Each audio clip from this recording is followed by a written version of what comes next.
మామా మా సొంతం మామా మా సొంతం మామా మరి మీనాక్షి కాలేజీ ఫిగర్ మా సొంతం మామా మా సొంతం మామా లైలా బీకామ్ ఎవరి సొంతం మామా మా సొంతం మామా మా సొంతం మామా సాఫ్ట్వేర్ ఫిగర్లు ఎవరి సొంతం మామా మా సొంతం మామా మా సొంతం మామా నిర్మలా ఆంటీ ఎవరి సొంతం మామా నా సొంతం మామా నీ సొంతం మామా నీ సొంతం మామా అరుంధతి ఆంటీ ఎవరి సొంతం మామా మా సొంతం మామా నీ సొంతం మామా కనకాంబరం ఆంటీ ఎవరి సొంతం మామా మామా మా సొంతం మామా తెల్ల మ్యారీస్ ఎవరి సొంతం మామా మా సొంతం మామా మా సొంతం మామా మరి ఈ ముద్దమ్మ ఎవరి సొంతం మామా మా సొంతం మామా మా సొంతం మామా కండక్టర్ వీళ్ళేమీ అడగవా ఏంటి అల్లరి చేస్తున్నాడు కూర్చోలా ఆ తర్వాత మేము నీకు ఏం లోదాల్సి వస్తుంది చెప్పొచ్చాడు పెద్ద పోటుగాడు నువ్వు పాడు మామా ఆడేం చేస్తాడో చూద్దాం కండక్టర్ కూతురు ఎవరి సొంతం మామా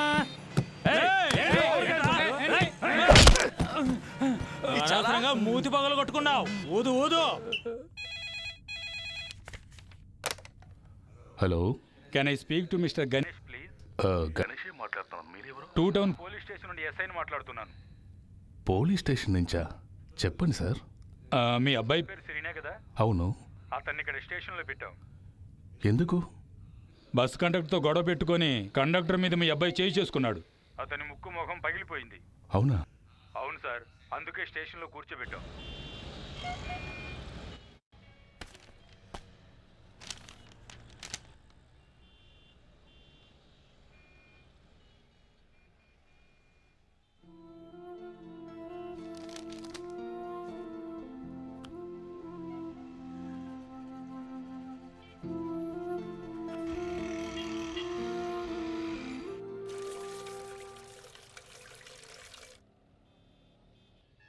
పుట్టిన దగ్గర నుంచి ఇప్పుడు వరకు ఒక పోలీసు వాళ్ళతో మాట్లాడారగను. ఈరోజు నీ కొడుకు నన్ను పోలీస్ స్టేషన్ రప్పించాడు. ఇదంతా నువ్వు పెట్టిన కారం. సరే కోప్పడకండి, వీడు కొట్టడం తప్పే, కాదండం లేదు. ఆ కండక్టర్ మాత్రం అలా మాట్లాడొచ్చా? ఏంటి ఎలా మాట్లాడాడు? నువ్వు చూసావా? నీ కొడుకు చెప్పింది విని నువ్వు మాట్లాడుతున్నావు. యాక్చువల్గా అక్కడ ఏం జరిగిందో నీకు తెలుసా? సరే, నీ కొడుకు చెప్పింది పక్కన పెడదాం. దానికి దొరగారు చేయి చేసుకుంటాడా? దానికే ఇంత ఖర్చు పెట్టి కరాటే నేర్చుకున్నాడా? కరాటే నేర్చుకోవడానికి నేనేం ఖర్చు పెట్టలేదు. నోర్మోయ్, నీ అమ్మని ఏమార్చి డబ్బులు పట్టుకుపోవటం నాకు తెలీదా? నెల నెల వాడికి 1000 రూపాయలు ఇచ్చావే, ఒకసారైనా నాకు చెప్పావా?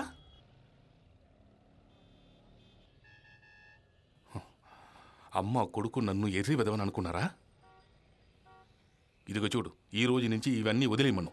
ఊరికేనే కూర్చొని తిని తిరగటం కాదు, ఏదైనా మంచి ఉద్యోగం చూసుకోమను. ఎన్ని రోజులు వీడిని కూర్చోబెట్టి మేపుతాం?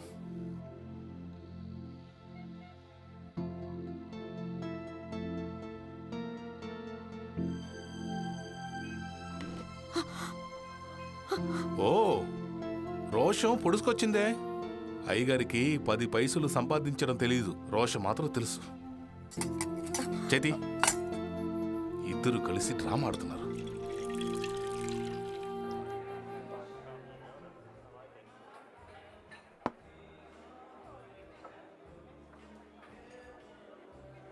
ఏమైందిరా? ఎందుకలా మూడౌట్లో ఉన్నావు? నాకు అర్జెంటుగా ఒక ఉద్యోగం కావాలి. నేను నీతో చెప్పాను కదరా, మా ఎస్టేట్లో అసిస్టెంట్ మేనేజర్ గానో సూపర్వైజర్ గానో పనిపిస్తానని. మరి నువ్వే వద్దన్నావు. రేయ్, నేను అక్కడ అడ్జస్ట్ అవ్వలేనురా. నాకు ఈ ఊళ్ళోనే కావాలి. ఏంట్రా, మీ నాన్న తిట్టాడా? చెప్పిన అర్థం చేసుకోడరా ఆయన.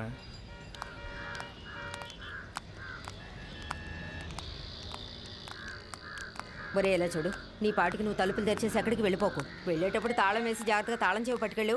సరే. వద్దొద్దు, తాళం చెవి నువ్వు పట్టుకెళ్తే ఎక్కడైనా పాడేస్తావు. ఎదురింట్లో ఇచ్చి వెళ్ళు, సరేనా? అమ్మా, పొద్దు నుంచి ఒక 100 సార్లు చెప్పుంటావమ్మా. నేనేం చిన్నపిల్లాన్ని కాదు కదా, నాకు తెలుసు ఏం చేయాలో. తర్వాత సచివత్వం అన్నీ చెప్పాను. పొద్దున్నే 6 గంటలకు వస్తుంది. అంట్లు తోమి బట్టలు ఉతికి ఆరేస్తుంది. టిఫిన్ భోజనం ఏం కావాలో చెప్తే చేసి పెడుతుంది. అర్థమైందా? సరే సరే.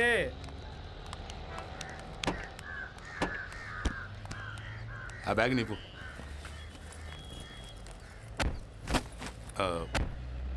మేము రావటానికి వారం 10 రోజులు అవుతుంది. అప్పటి వరకు ఇదిగో ఈ డబ్బుని ఖర్చులకు పెట్టుకో. తర్వాత ఎల్లుండి నీ ఇంటర్వ్యూ ఉంది, మర్చిపోలేదు. నాకు గుర్తుంది.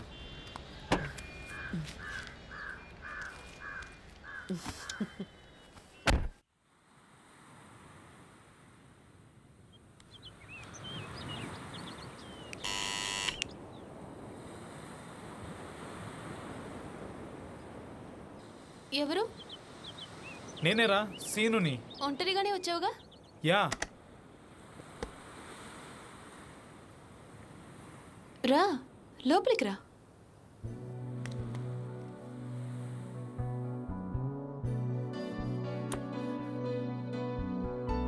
ఇలా కూర్చొని వస్తాను.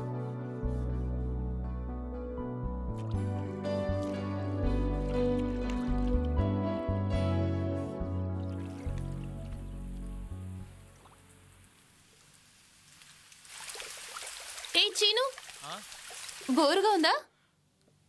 లేదే. బోర్ కొడితే ఇలా రా, కలిసి స్నానం చేద్దాం. ఇక్కడ? ఏ లేదు, బీచ్కి వెళ్దాం. ముందు ఇక్కడ.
ఎవరు? తులసిని, సచివతి గారి అమ్మాయిని. అమ్మ కొంట్లో బాగోలేదు, నన్ను పనికి పంపింది. ఎక్కడికి? ఇక్కడికే. రా లోపలికి రా.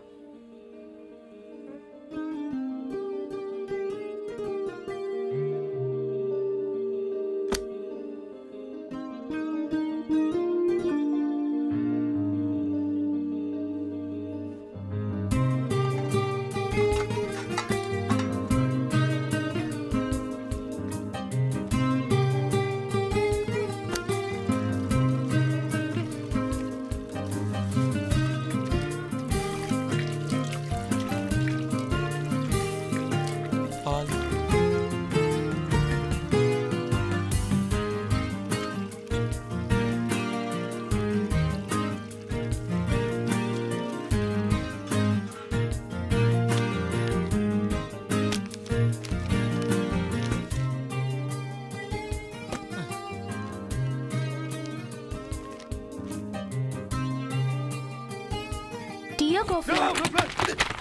అయ్యో,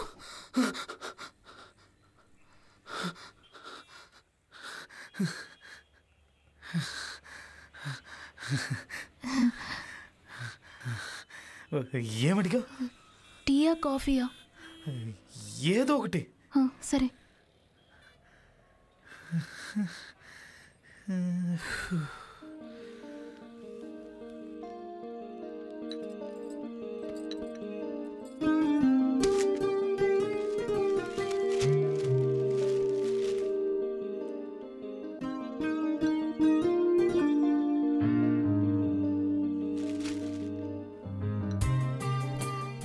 ఇవన్నీ ఉతకాలి కదా?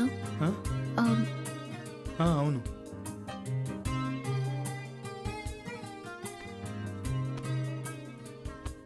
పేపర్ తలకిందులుగా ఉంది.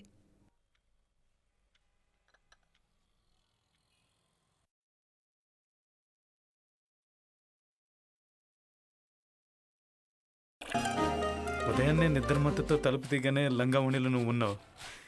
ఎవరో అనుకున్నాను, అసలు గుర్తుపట్టలేకపోయాను. నేను గుర్తుపట్టలేకపోయాను. గెడ్డం మీసం పెరిగి బాగా పెద్దోడు అయిపోయావు. కానీ ఒకటి. ఏంటి? చిన్నప్పట్లాగే కర్రపుల్లలా ఉన్నావు. అది నువ్వు చదువుకోవడానికి మీ తాతగారింటికి వెళ్ళావే, ఎన్నేళ్ళయింది? అది నేను 4వ తరగతి చదివెళ్ళాను. ఇప్పుడు ఇంటర్ సెకండ్ ఇయర్ పరీక్షలు రాశాను. ఓ, అప్పుడు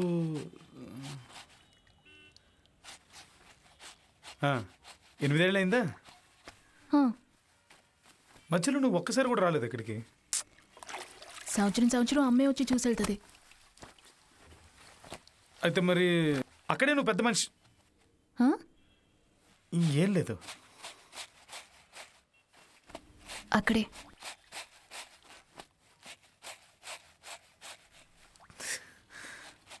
అవును, ఇంకా నువ్వు తన్నులు తింటున్నావా? ఎవరి దగ్గర? ఇంకెవరి దగ్గర? మీ నాన్న దగ్గర. లబోదిబ్బమంటూ ఫ్లాట్ చుట్టూ పరిగెడతావు. తులసి, ఇంకా అవన్నీ గుర్తుపెట్టుకున్నావా? మరి నీకోటి తెలుసా, ఒకరోజు మీ నాన్న నిన్ను తంతున్నప్పుడు నేను అక్కడే బాత్రూమ్కి వెళ్ళిపోయాను. ఓ ఓ ఇప్పుడు అర్థం అవుతుంది. ఏంటి? వద్దులే, ఎందుకు? చెప్పొచ్చు కదా. లేదు తులసి, అప్పుడు నువ్వు అలా వచ్చేటప్పుడు వెళ్ళేటప్పుడు లైట్గా నాకు ఆ స్మెల్ వచ్చేది. ఓయ్, నేను నిజమేగా చెప్పాను. తమరికి పెద్ద శుచి శుభ్రత ఎక్కువని స్కూల్ బస్లో ఒకరోజు టాయిలెట్కి వెళ్ళిపోయావు, గుర్తులేదా? వ్యాక్, బస్ అంతా కంపు కంపు. దేవుడా దేవుడా. సరే, ఏం టిఫిన్ చేయమంటావు?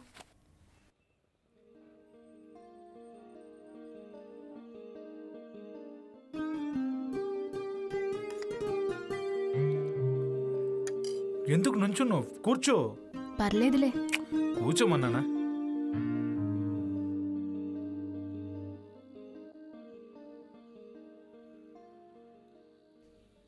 శ్రీను కాలేజ్ అయిపోయిందా?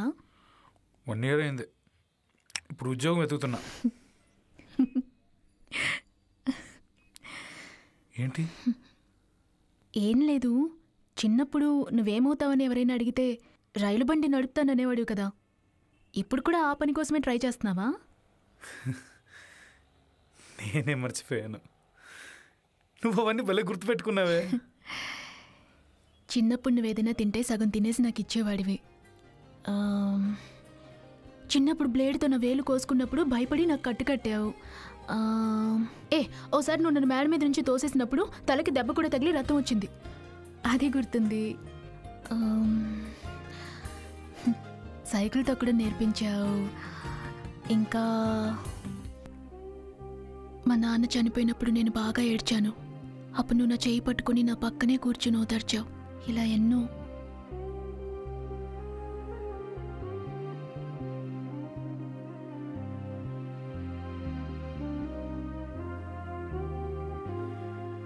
ఏదో మొన్న జరిగినట్టుంది కదా.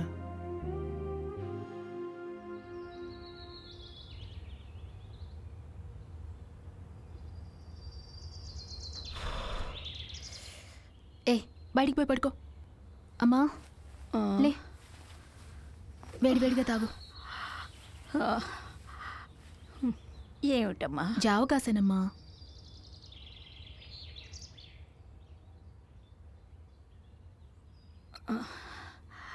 ఇప్పుడు ఎలా ఉంది?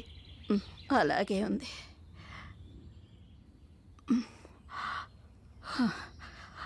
డాక్టర్ గారు చెప్పారు కదా, మందులు మాత్రలు మింగినా అలాగే ఉంటుందని. ఈ దిక్కుమాల జ్వరం ఇప్పుడే రావాలా? అమ్మగారు మరీ మరీ చెప్పి వెళ్ళారు. అమ్మా, ఆ ఇంటి పని నేను చూసుకుంటున్నాను కదా,